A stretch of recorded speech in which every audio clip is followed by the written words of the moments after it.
Você já ouviu a voz de Deus? Samuel ouviu, e não apenas uma vez. Ainda menino, deitado no templo, ele escutou claramente o chamado do Senhor. E esse chamado mudaria não apenas a vida dele, mas o rumo de toda uma nação. Hoje você vai conhecer a história de Samuel, o profeta que ungiu reis e que guiou o povo de Israel num dos períodos mais delicados de sua história, e que aprendeu desde cedo a dizer: "Fala, Senhor, teu servo está ouvindo." Na época em que Samuel nasceu, Israel era um povo sem rei. Não havia palácio, nem trono, nem governo central. O país era formado por 12 tribos, cada uma com sua liderança local. Quando surgia um problema, Deus levantava um juiz, alguém para guiar o povo temporariamente. Mas os tempos estavam ficando difíceis. Inimigos como os filisteus se organizavam, e Israel, dividido e instável, clamava por segurança. Um dia, a mãe de Samuel, Ana, que era estéril, fez uma oração sincera: "Senhor, se me deres um filho, eu o entregarei a ti por toda a vida." E Deus ouviu. Samuel nasceu como resposta dessa oração, e fiel ao que prometeu, Ana o levou ainda pequeno para ser criado no templo, sob os cuidados do sacerdote Eli. Depois disso, Samuel passou a viver no templo, onde aprendeu tudo o que o sacerdote lhe ensinava e crescia em graça e santidade. Uma noite, Samuel ouviu alguém chamando pelo seu nome: "Samuel!" Ele correu até Eli, mas Eli disse: "Eu não te chamei." Isso se repetiu 3 vezes. Foi então que Eli percebeu que era Deus chamando o menino. Então ele disse: "Na próxima vez que a voz lhe chamar, responda: 'Fala, Senhor, teu servo ouve.'" A partir daquele momento, Samuel passou a ouvir Deus claramente, e sua jornada como profeta começava. Conforme crescia, Samuel se tornava um líder respeitado. Em um tempo em que os sacerdotes estavam corrompidos e o povo mergulhava na idolatria, ele chamava o povo de volta para Deus. Ele reuniu toda a nação em Mispa. Lá, o povo jejuou, confessou seus pecados e renovou sua aliança com o Senhor. Durante a cerimônia, os filisteus atacaram. Mas Samuel clamou a Deus, e o Senhor enviou um grande trovão que confundiu os inimigos. Foi uma vitória milagrosa, e para não se esquecerem, Samuel ergueu uma pedra e a chamou de Ebenezer, que significa: "Até aqui nos ajudou o Senhor." Com o passar do tempo, Samuel ficou velho. Seus filhos, infelizmente, não seguiam seus caminhos. O povo então pediu um rei, como tinham as outras nações. Samuel ficou triste. Mas Deus disse: "Não é a você que rejeitaram, Samuel. É a mim."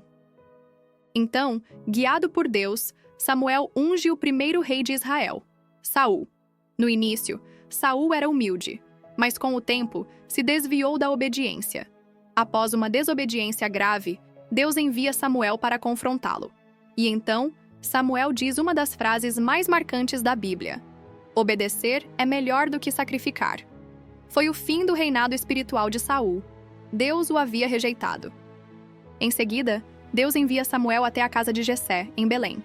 Ali, Samuel encontra o jovem Davi, o menor entre os irmãos, um simples pastor. Quando Samuel vê Davi, Deus diz: "O homem vê a aparência, mas o Senhor vê o coração." Ali, naquele momento, o novo rei de Israel, Davi, é ungido. Um novo tempo começa. Samuel viveu até o fim como profeta, juiz, sacerdote e conselheiro fiel. Ele foi o elo entre o tempo dos juízes e a era dos reis. Através de suas mãos, Deus iniciou a monarquia de Israel.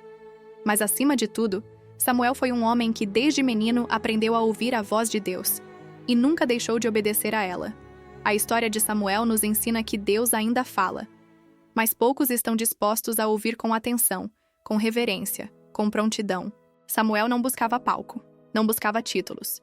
Ele buscava a vontade de Deus, mesmo quando isso custava seu conforto, sua reputação ou sua vontade pessoal. Ele confrontou reis, corrigiu nações e manteve sua integridade até o fim.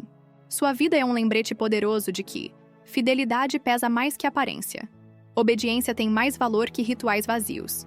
Deus honra aqueles que se consagram a Ele em secreto. Também aprendemos com Ana, sua mãe, que uma oração sincera é capaz de gerar frutos que mudam o destino de uma geração.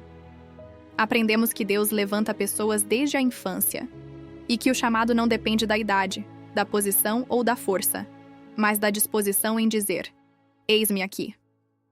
Mesmo quando o povo de Israel rejeitou a liderança divina pedindo um rei, Samuel permaneceu firme. Não era sobre o aplauso do povo, mas sobre a fidelidade ao propósito. E ainda hoje, num mundo barulhento, cheio de vozes e distrações, a pergunta permanece: quem está ouvindo a voz de Deus? Se a vida de Samuel falou ao seu coração, deixe seu like e se inscreva no canal. Aqui você encontra histórias que inspiram fé, coragem e obediência. E agora eu te pergunto: você tem parado para ouvir a voz de Deus? Qual parte da vida de Samuel mais tocou você? Comenta aqui embaixo. Quero muito saber. E lembre-se, no meio da confusão, da correria e do barulho do mundo, que você tenha coragem de dizer todos os dias: fala, Senhor, porque o teu servo ouve. Nos vemos no próximo vídeo. Que o Deus de Samuel fale ao seu coração. E que ele te abençoe, hoje e sempre.